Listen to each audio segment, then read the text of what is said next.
ሰላም ጤና ይስጥልን የተከበራችሁ የቱዴይ መረጃ ቤተሰቦቻችን በእያላችሁበት የዓለም ክፍል ሁሉ ሰላም ጤና ፍቅር እንዲበዛላችሁ እየተመኘው አሁንም እንዲሁ ከሀገር ውስጥና ከመላው ዓለም የተሰሙትን እጅግ ሊደመጡ የሚገባቸውን ወሳኝ እንዲሁም ሰበር የሆኑ መረጃዎችን በማጠናቀር ወደ እናንተ ይዤ ብቅ ብያለሁ። እናንተም ክቡራን አድማጮች ለጥቂት ደቂቃ እስከ ፍጻሜው አብራችሁኝ በመቆየት እነዚህን ወሳኝ የሆኑ መረጃዎች እንድታደምጡኝ እየጋበዝኩኝ ቻናላችንን ሰብስክራይብ በማድረግ ቤተሰብ ይሁኑ እያልኩኝ ለሰዓቱ ወደ አጠናቀርኩላችሁ ዝርዝር መረጃ በቀጣይ ማቀና ይሆናል። እስከ ፍጻሜው አብራችሁኝ ቆዩ። ቅርቡ ከትግራይም ከ4 ኪሎም የተለያየ ምላሽ እንዲሰጣቸው ያስገደደ ጉዞን ወደ ወልቃይት ያደረጉት የአሜሪካ አምባሳደሩ ደግሞ ሰሞነኛውን የትግራይን ሁነት ማንቂያ ደውልም ብለውታል። በኢትዮጵያ የአሜሪካ አምባሳደር ኤርቪን ማሲንጋም ባለፈው ሳምንት በሰሜን ኢትዮጵያ የታየው ክስተት ሁሉንም ወገን ለሰላምና ለሁለንተናዊ መረጋጋት በጠንካራ ቁርጠኝነት ሊሰራ ግድ እንደሆነም የሚያመላክት ክስተት ብለውታል። አምባሳደሩ ዘላቂ ሰላምን ለማምጣት ጠንከር ያለ ተግባራዊ እርምጃና በሆደ ሰፊነት የሚደረጉ የሰከኑ ምክንያታዊ ውይይቶች ያስፈላጊ ናቸውም ሲሉ አክለዋል። አምባሳደር ማሲንጋ በዚህ መልእክታቸው ይህ አይነቱ ችግሮችን በውይይት የመፍታት አካሄድ ለአካባቢው ዘላቂ ሰላም ብቸኛና የተሻለው መንገድ ስለመሆኑም ገልጸዋል። ከሳምንታት በፊት ለአገዛዙ እጅ የሰጡት ኮሎኔል ፋንታውን ሙሃባ በፍርድ ቤት በሽብር ወንጀል ጥፋተኛ መባላቸው ተረገረ። ውሳኔው የተሰጠው ብልጽግና እጅ የሰጡኝ የፋኖ አመራሮች ለምክክር ኮሚሽኔ አጀንዳ ሰጡ ባለ ተመሳሳይ ዕለት ነው። ማስረሻ ሰጤና ኮሎኔል ፋንታውን ጨምሮ እነዚህ በቅርቡ ለብልጽግና እጅ የሰጡ አመራሮችን አገዛዙ ለፕሮፓጋንዳ ስራዎች በሰፊው የተጠቀመባቸውም ይገኛል። ዛሬም የ4 ኪሎ አስተዳደር አማርኛ ብሔራዊ ቋንቋ እንዲሆን፣ ገለልተኛ የህዝብ ቆጠራ እንዲከናወን የሚሉትን ጨምሮ 17 አጀንዳዎችን ለሀገራዊ የምክክር ኮሚሽን ያበረከቱ ሲልም ገልጾታል። በፍርድ ቤቱ ደግሞ አጀንዳ ሲሰጡ አሉ የተባሉትም እና እጅ የሰጡ አመራርን በሽብር ወንጀል ጥፋተኛ መባላቸውን ሲያነብም ውሏል። የፌዴራሉ ከፍተኛ ፍርድ ቤት ልደታ ምድብ አንደኛ ጸረ ሽብር ወንጀል ችሎት በእነ መስከረም አበራ የክስ መዝገብ በሽብር ወንጀል ተከሰው በነበሩ 16 ተከሳሾች ላይ ክሳቸውን እንዲከላከሉ ብይንም ሰጥቷል። ከ23ቱ ችሎት የቀረቡት ተከሳሾች መካከል 7ቱ የቀረበባቸውን ክስ የሚደግፍ በቂ ማስረጃ ባለመገኘቱ በነፃ እንዲሰናበቱ ተወስኗልም ተብሏል። በዚህ የችሎት ውሎም በቅርቡ ለብልጽግና እጃቸውን የሰጡት ኮሎኔል ፈንታው ሙሃባ ናቸው በሽብር ወንጀል የጥፋተኝነት ውሳኔ ተላልፎባቸዋልም የተባለው። በተደጋጋሚ በጋዜጣ ጥሪ ቢደረግላቸውም ሊገኙ ባለመቻላቸው ነው ጥፋተኛ በሚል ብይን የተሰጠው። ይህ የጥፋተኝነት ውሳኔ ደግሞ ኮሎኔል ፋንታውን ሙሃባ ከ15 ዓመት እስራት እስከ ሞት ድረስ የሚያስቀጣ የወንጀል የጥፋት አይነት ላይ ያረፈ ስለመሆኑም የፍርድ ቤቱ መረጃዎች ያሳያሉ። ብልጽግና በበርካታ የክስ መዝገቦች ፍርድ ቤቶች ያሳለፏቸውን የይፈቱ ውሳኔዎችን አጥፎ እያሰረ ለፍትህ ተቋማት ያለውን እምቢተኝነት እንዳሳየው ሁሉ በኮሎኔሉ ላይ የፍርድ ቤቱን ውሳኔ ጥሶ ይከላከላል ወይስ እጅ የሰጡትን ሰው ፖሊስ ልኮ ለጥፋተኝነት ፍርዱ ተፈጻሚነት ችሎት ያቀርባቸዋል የሚለው ግን ወደፊት የሚታይ ይሆናል። በኢትዮጵያ ድንበር ጠንካራ የተባለ የአየር ድብደባ ተፈጸመ። በዚህም ሳቢያ ሆስፒታሉ መውደሙም ተሰምተዋል። አገዛዙ በኢትዮጵያ ግዛት ውስጥ የውጭ አማጺ ኃይሎችን እያሰለጠነ ከቢሾፍቱ እስከ ቦሌ ከባህር ዳር እስከ አሶሳ የተባበሩ ታሪምሬቶችን ጦር መሳሪያዎችን እንድታራግፍ እያደረገ ነው። ሌላ ጦርነቱን ወደ ኢትዮጵያ እየጋበዘም ይገኛል። ከሰሞኑ በሱዳን ድንበር አካባቢ ብሉ ናይል ግዛት የነበረው ሁነትም የሚጠቀስ ክስተት ነው። አሁን ደግሞ በደቡብ ሱዳን ከኢትዮጵያ ጋር ከሚያዋስነው ድንበር አቅራቢያ በሚገኝ ግዛት ውስጥ የአየር ጥቃት ከተፈጸመ በኋላ ቁጥራቸው በውል ያልታወቁ የእርዳታ ሰራተኞች የደረሱበት እንዳልታወቀም ተሰምቷል። በደቡብ ሱዳን ጆንቅሌ ግዛት ውስጥ በሚገኝ በድንበር የለሽ ሐኪሞች ቡድን MSF በሚመራው ሆስፒታል ላይ ከትላንት በስቲያ የደቡብ ሱዳን መንግስት ኃይሎች የአየር ጥቃት መፈጸማቸውም ታውቋል። በኢትዮጵያ ድንበር አካባቢ ፔሪ በተባለ ስፍራ በሚገኝ የጤና ተቋም ላይ በተመሳሳይ ቀን ደግሞ ማንነታቸው ባልታወቁ ታጣቂዎች በተፈጸመ ሌላ ጥቃት ዝርፊያ ተፈጽሞ ተቋሙ ለአካባቢው ማህበረሰብ ጥቅም በማይሰጥበት ደረጃ ላይ ስለመድረሱም ተቋሙ ገልጿል። ባልደረቦቻችን ጥቃቱን በመፍራት ከማህበረሰቡ ጋር አካባቢውን ለቀው በመሸሻቸው ምን እንዳጋጠማቸውና የት እንዳሉ እስካሁን አይታወቅም ሲልም ድርጅቱ ገልጿል። ከቅርብ ጊዜ ወዲህ በሀገሪቱ መንግስት ኃይሎችና ፕሬዚዳንት ሳልቫኪርን ለመገልበጥ በማሴር ከስልጣናቸው ለተነሱት ለምክትል ፕሬዚዳንት ሪክ ማቻር ታማኝ በሆኑ ኃይሎች መካከል በጆንግሌ ግዛት ውስጥ ውጊያዎች የተደረጉም ናቸው። እነዚህ ውጊያዎች ደግሞ ከሱዳን ተለይታ አዲስ በሆነችው ደቡብ ሱዳን ውስጥ የእርስ በርስ ጦርነት መልሶ እንዲያገርሽ ያደርጋል በሚል ስጋትን ያጫሩም ሆነዋል።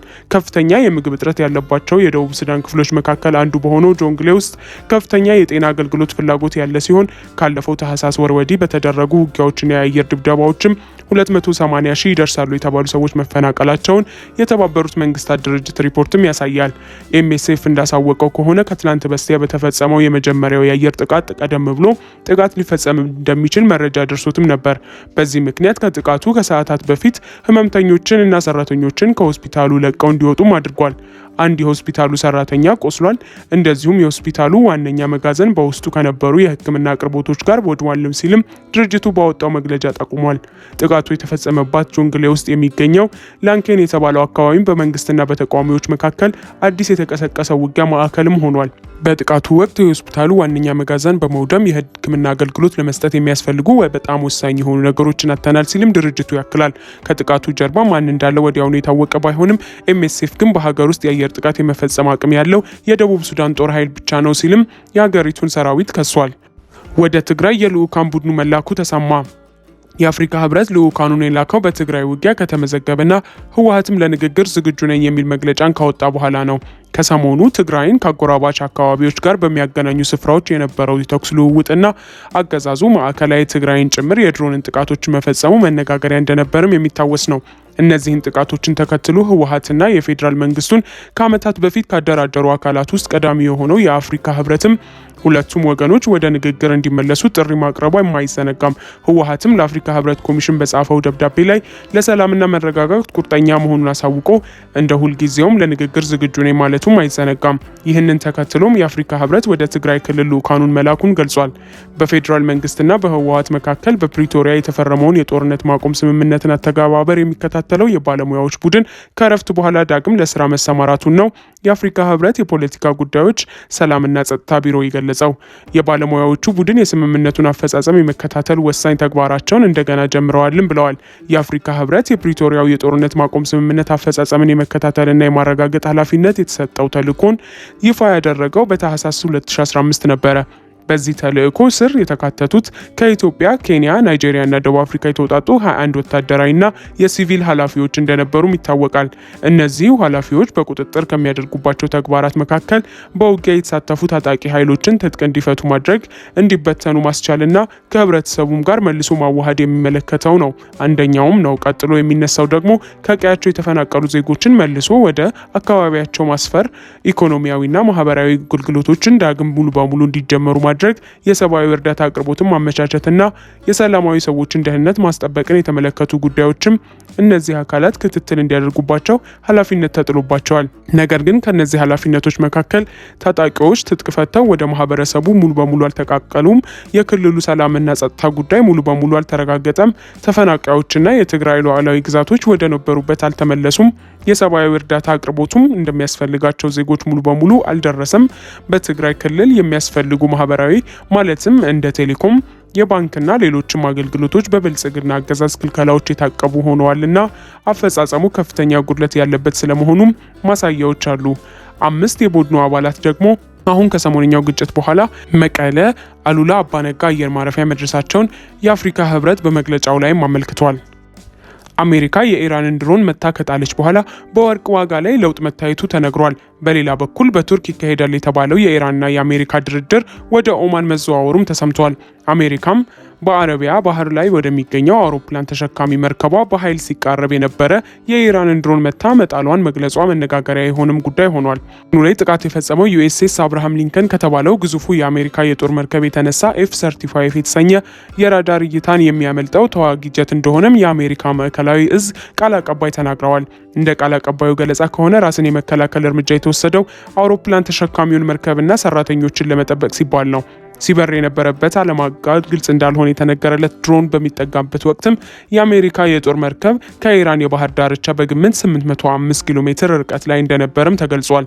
ከዚህ ክስተት ጋር በተያያዘ የተጎዳ የአሜሪካ ወታደርም ሆነ ንብረት የለምም ተብሏል።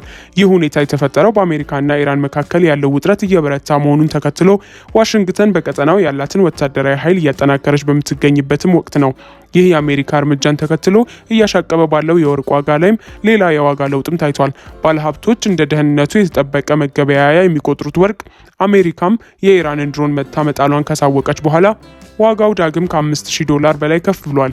ይህም ባለፈው ዓመት ተመሳሳይ ወቅት ከነበረው ጋር ሲነጻጸር የ80 በመቶ ምርጫ እንዲያሳይም አድርጎታል። የወርቅ ዋጋ ከአንድ ወር በፊት $5500 ደርሶ የነበረ ቢሆንም ባለፈው ሳምንት ግን የአሜሪካው ፕሬዝዳንት ዶናልድ ትራምፕ የፌዴራል ግምጃ ቤትን እንዲመሩ ኬን መልዋርሽን መምረጣቸውን ተከትሎ ቅናሽ አሳይቶም ነበረ።